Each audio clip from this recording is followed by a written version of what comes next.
చిత్తా నక్షత్రంలోకి బయలుదేరతాం. ఇక ఈ చిత్తా నక్షత్రంలో ఇది కూడా కొద్దిగా క్రూరమైనటువంటి ఒక నక్షత్రమే. చిత్తా నక్షత్రం కూడా ఇది కూడా శాంతి నక్షత్రమే. మొదటి 2 పాదాలలో గనక పుట్టినట్టయితే తండ్రికి దోషము, స్త్రీ పుట్టినట్టయితే తల్లికి దోషము, 3, 4 పాదాలు సామాన్య దోషం. ఏది ఏమైనా చిత్తా నక్షత్రంలో ఏ పాదములో పుట్టినప్పటికైనా సక్రమైనటువంటి ఒక శాస్త్రబద్ధమైనటువంటి ఒక శాంతి చేయించడము చాలా ఉత్తమమైనటువంటిది. రుద్రాభిషేకము, నవగ్రహ జపాలు, తైలాన్వేక్షణాదులు, వాటికి సంబంధించిన హోమాలు ఇవన్నీ కూడా చేసుకోవడము చిత్తా నక్షత్ర జాతకులకు చాలా మంచిది.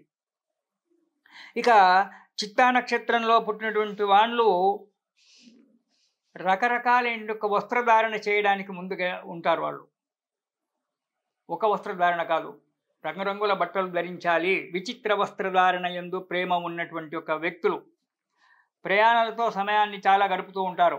ఒక దగ్గర స్థిరమైనటువంటి ఉండదు. ప్రయాణాలు చేయాలి, ఇక్కడికి వెళ్ళాలి, అక్కడికి వెళ్ళాలి అనేటువంటి ఒక ప్రయాణాలతో కాలం గడిపేటువంటి ఒక వ్యక్తులు ధనవంతులై ఉంటారు, భోగ భాగ్యాలు సంపాదిస్తూ ఉంటారు, రూపవతులై ఉంటారు. కానీ చిత్తా నక్షత్రంలో పుట్టినటువంటి వారికి విద్య కూడా మంచిగా వస్తుంది. విద్యలో కూడా ఉన్నతమైనటువంటి ఒక భావాలు ఉండి ఎప్పుడూ ట్రాన్స్ఫర్లై పరదేశాలకు వెళ్ళేటువంటి ఒక ఉద్యోగాన్ని సంపాదించుకుంటాడు. స్థిరమైన ఒక ఉద్యోగం అతనికి అవసరం ఉండదు. ఎప్పుడు కూడా ట్రాన్స్ఫర్ చేసుకొని ఈ గ్రామం నుంచి ఆ గ్రామానికి, ఈ దేశం నుంచి ఆ దేశానికి వెళ్ళాలనే ఒక పట్టుదల ఉండేటువంటి ఒక వ్యక్తులు కూర్చుంటే ఒకే దగ్గర అట్లాగే కూర్చుంటారు కొంతకాలం. లేచారంటే లేడి పరుగు, ఇక్కడి నుంచి అక్కడికి, అక్కడి నుంచి ఇక్కడికి పరిగెత్తుకుంటే వాళ్ళు. ఇక ఈ చిత్తా నక్షత్రంలో ఉన్నటువంటి వాళ్ళు ధైర్య సాహసం ఉన్నటువంటి వాళ్ళు. సామాన్యంగా కోపం రాదు వాళ్ళకు. కోపం వచ్చిందంటే హత్యలు చేయడానికి కూడా వెనుకపోయేటువంటి ఒక రకం కాదు. ఈ చిత్తా నక్షత్రముకి జంతువు పులి. ఒక రాజులాగా ఠీవిలాగా తిరుగుతూ ఉంటారు. పక్కడి నుంచి మనం వెళ్ళామని ఏమన్నారు, ఆ పులికి ఆకలి వేసిందంటే ఏదైనా తినేస్తుంది. ఆకలి కడుపు నిండా ఉందంటే మనం పక్క నుంచి దాన్ని రాచుకుంటూ మనం పక్క నుంచి వెళ్ళినా అది మన దిక్కు తలబెట్టి చూడదట. అలాంటి పులి యొక్క వీళ్ళకి సంబంధించింది పులి చిత్తా నక్షత్రంలో పుట్టినటువంటి ఒక వ్యక్తులకు.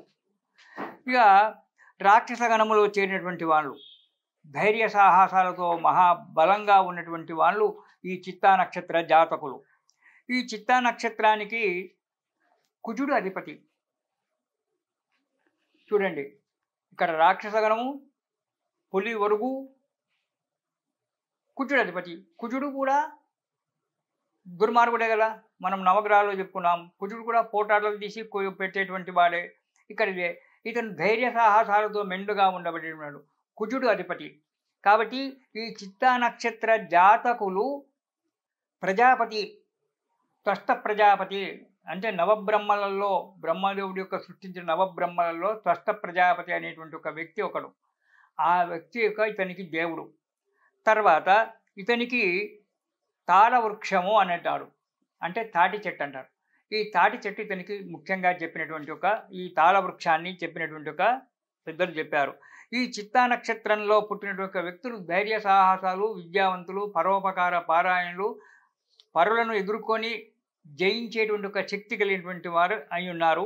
ఈ చిత్తా నక్షత్రము పులి, రాక్షసగణము, తర్వాత మధ్యనాడిలో చేరినటువంటి ఒక నక్షత్రము.